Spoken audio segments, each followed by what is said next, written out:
everyone. Welcome back to the Meant to Be. Today we have Osose Oboh here with us.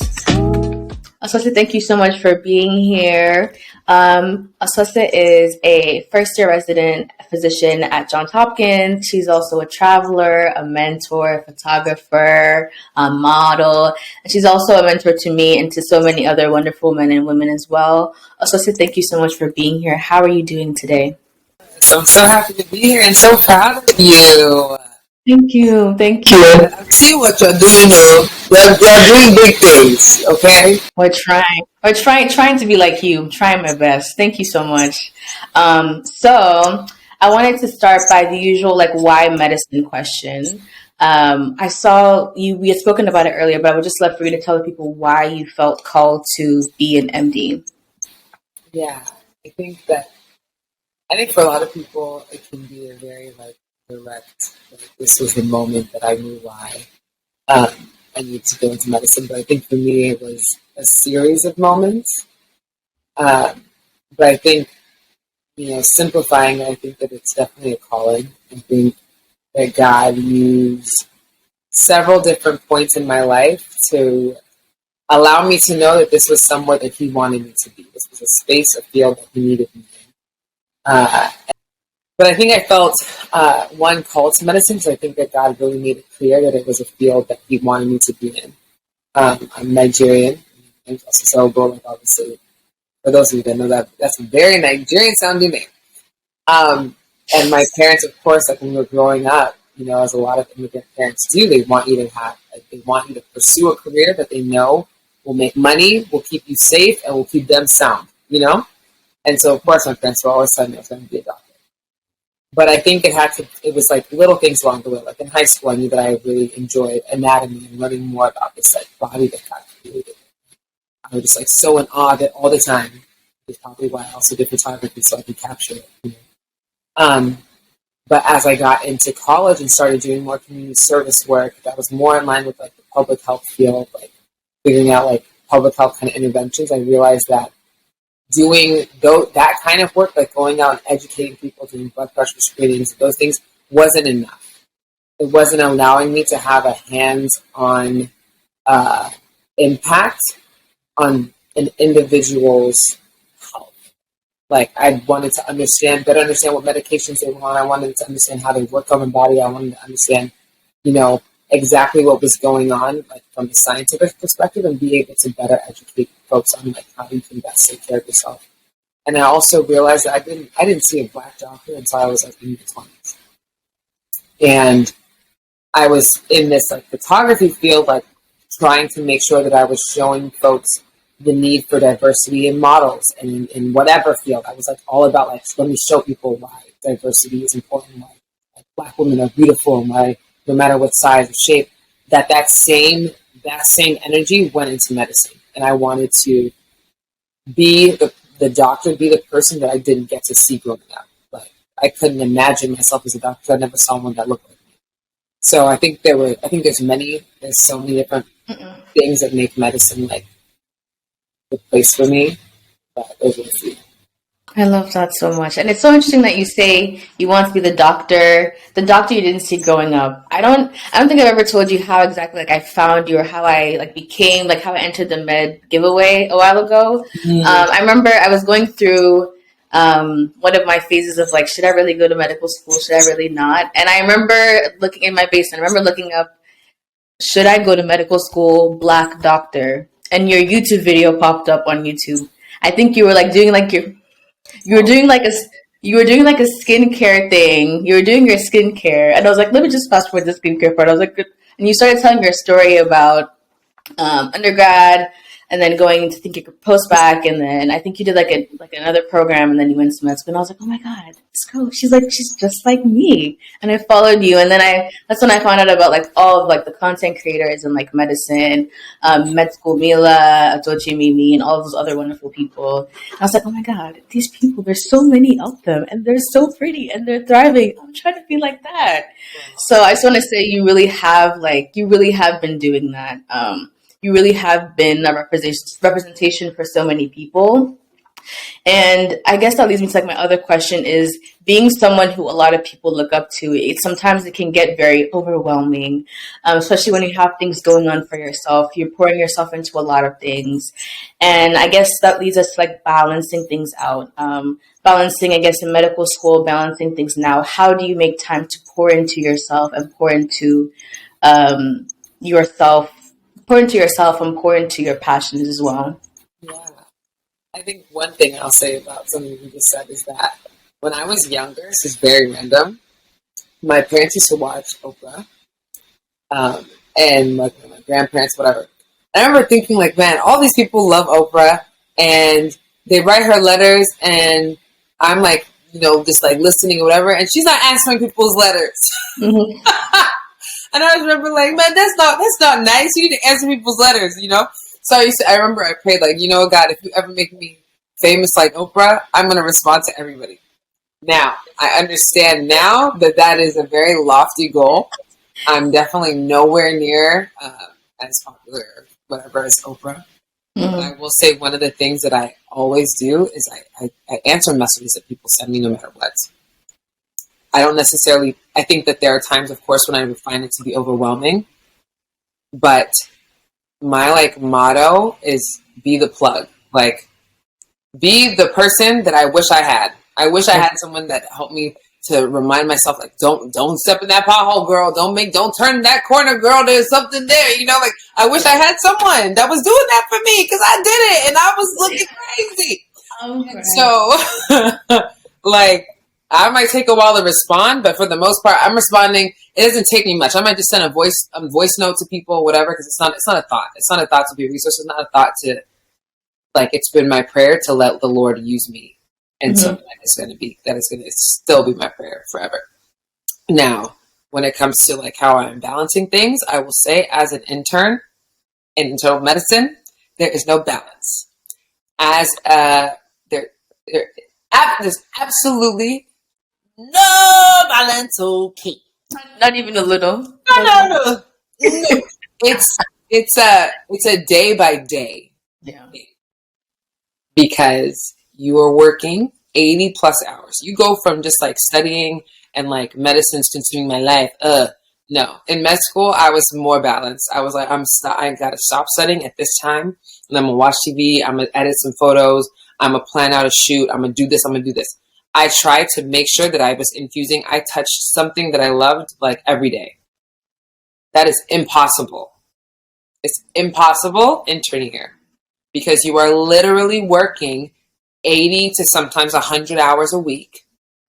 And when you calculate the hours in the week, that leaves you like this much time to sleep, eat, and clean your butt. Okay? So like there's literally, I feel like I only started getting more creative thoughts in the past like 2 months. And that means like for the first 7 or 8 months, I had no creative thoughts. That is abnormal for me. Mm-hmm. Like I always have an idea of a photo shoot or whatever, even if I don't ever get to do it, that I can just jot down and it's a story that I want to tell sometime in the future. I've had nothing. Because all you can do is go to work, try to absorb, because everybody's just trying to teach you and pour into you, and you're just getting exposed to so many new things. There's no balance. I don't care what anybody says. And maybe that's at least in internal medicine, but I think that's for intern year across the board. Okay. You don't really have time. Now, before intern year, again, I would say that I would try to schedule things. Like I would be like, okay, Thursdays, I'm gonna think about photography, or I'm gonna schedule like a portrait. I used to do these like 5-minute portrait sessions because I'm like, I don't have much, but I have 5 minutes. And I would meet random people at coffee shops and then ask them if I could take their picture, and then I shoot them in my parking lot behind my apartment or whatever, because I just had this passion and this desire to create. So I think that with most things, you're going to be able to make time for the things that fill you up. But I think intern year is a very specific point in time where the things that fill you up might literally be that you're taking a shower and you're blasting your favorite music so that you can just have this moment. Mm-hmm. Or I'm in the hospital and I just need to just talk to God for a moment. So I'll just go in a stairwell and just talk to the Lord for a minute. It's more intentional moments throughout the day that I can try to refill my cup a little bit, because I'm just pouring out so much. It's not as big as it used to be. I appreciate your honesty, and I really do hope things get better. And I hope this, like we always say, this too shall pass. But when you're in it, it's like it's not moving fast. It's not going fast enough. No. But yeah, I really do pray that as things get better and as you move on to your next year, that you have time to breathe and those creative juices flow even more than ever before. Even. Yeah. I think I wanted to ask another question about, being the plug. What is one thing, having talked to so many people, having mentored so many people, what is one consistent thing that, like, I wish this girl, this boy knew this thing? What is one thing that you experienced that you wish other people knew, or one mistake that you wish you had avoided, or something you wish you had known earlier in your journey? Yeah. I think I wish I trusted and believed that I was enough at that moment. That my desire to go into medicine, or my desire to be a photographer or whatever, was enough. That's the first step, is you have this desire, you have this wish to do something. That's more than most people have. Some people don't have any inspirations or any aspirations, Mm-hmm. And so I think that I wish, that I remembered each and every day, no matter what was coming my way, that I was enough in this moment.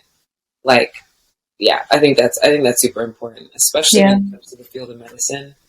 I believe that it needs to be something that you know why you're doing it. If you're a godly person or whatever, I think it's important to talk to God about it and make sure that He has called you to it, because in this country, it is a career, it's a field that will suck you dry. And if it is not the place that you are meant to be, it will be a very, very, very painful journey.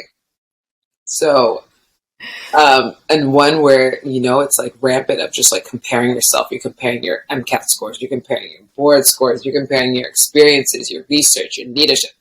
It's like everybody's comparing each other, trying to show why they deserve to be here. Mm-hmm. Like it's, I'm going to show you out. I'm going to show you up. Relax. Me, I'm enough. You are enough. She is enough. He is enough. And we're all here together. Yeah. Yeah, 100%. Being enough is been hard to do. It's been hard to swallow that, especially when there's, they put the stats on the stat requirements, they put the GPA requirements. Yeah. You have to have this many hours, and you're like, I don't have that. So are you saying I'm not qualified enough? But yeah, I think that's a huge thing that I am even trying to learn, is to just realize that I am enough, like in the present moment. So thank you for saying that. I wanted to ask you one other thing, cycling back to your med school journey. I wanted to ask you about your MCAT and your GPA. What were those stats, and how do you feel you applied those numbers and your personality and your skill and technique to apply to medical school? Oh yeah. That's something people need to talk about more. So I took the MCAT 4 times. I took it 4 times, and my last score that I actually applied with was a 501. So I took the old MCAT, which was a 2-digit score before. When I was not ready, when my parents were yelling at me, forced me to do it, take it when you feel ready. Do not take it a day or sooner. It's a waste of money. But I got a 501. That was my high score. And then my GPA it's hard to, well, it's not hard to put it together. So my undergraduate GPA sucked. I was like struggling just to go to class and stay motivated for so many different reasons. But my undergrad GPA, I think I graduated with like a 2.82 or something. So that meant that my science was even lower than that. I ended up getting into grad school to get my master's of public health. And even that, I went through like so many deaths in my family in those next 2 years. My GPA was like a 3.3 or 3.4, like nothing to write home about. And then I did a 1-year post-bac at Charles Drew, and that one was like a 3.9. Only because of an A-. So really, when you go in and apply to those programs, go out and look at how they go out and score things. That should have been a 4.0. Yeah. Respectful. Anyways, all that to say that when I applied to med school, you put really the GPA that they care about. It's not any grad school GPA, it's your undergrad, because that's those are all the prereqs that they're looking at. And so even with taking a whole year of post-bac, I also was taking additional like post-bac-esque classes during my master's program on the side at a different school. Mm-hmm. With all of those classes put together, it only raised my undergraduate cumulative GPA to a 2.99. And I think my science was like a 2.7 something. And it had jumped. Okay. So even like when I applied, I was like, if someone isn't taking me with this, you don't deserve me. Because I'm like, the post-bac should be enough. I took like anatomy, I took immunology, I took like some hardcore classes, and all of them stacked and aced them. So my mindset was like, whatever you're bringing into your application, you have to be able to stand strong and feel like I'm good enough with this. And so I brought that energy into telling my story and my personal statement, telling my story through my 15 experiences, telling my story through my disadvantage statement, because all of it is, you're presenting yourself as, this is who I am. This is why I chose to pursue this extremely difficult career. I feel like I'm called to do it. I feel like I'm qualified to do it. So here, read it. If you vibing with me, interview me and meet me in person.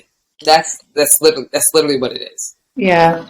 Yeah. You saying that means a lot to me as well. Yeah, I think I'm someone who kind of struggles with feeling like I'm enough with the numbers because they're not the highest or they're not the best. Yeah. But yeah, I just will try and put my best foot forward. My last question for you is, what is something that you are looking forward to in this chapter and in the coming chapters of your MD journey? Could it be finishing this first year of residency? What are you looking forward to long term? Is there anything you want to share with us that you're excited about? Yeah. I mean, I'm really coming out of like a phase of burnout, so this is actually a great time. I feel like I would have been a lot more negative, especially that I'm like coming off of a night shift and doing this. Like this is real growth. I'm definitely looking forward to being done with intern year. Everybody says the second year, at least at Hopkins, is better because we get more weekends. Like when I look at it, I think I got like 12 weekends in a year, maybe 14. Out of 52 weeks in the year.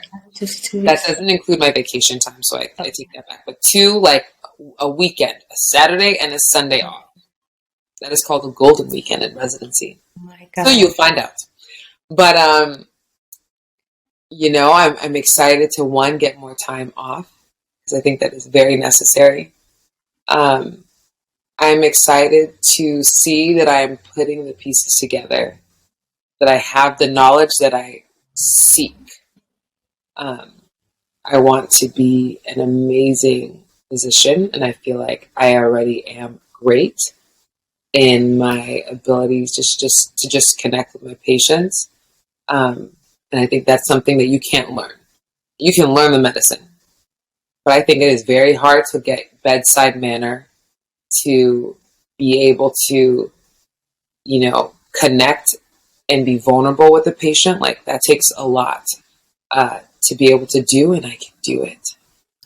And I'm so happy that I can. And it's just coming to me now. So I will say that is something that I'm super blessed. And I know that the rest of the stuff that has been stressing me out, that I doubt myself every other day, all the content, all of the pathology and the farm and all of it, it will come with time and exposure. So I'm looking forward to the growth. I'm looking forward to being an engineer. I'm looking forward to being done. I think I'm going to specialize.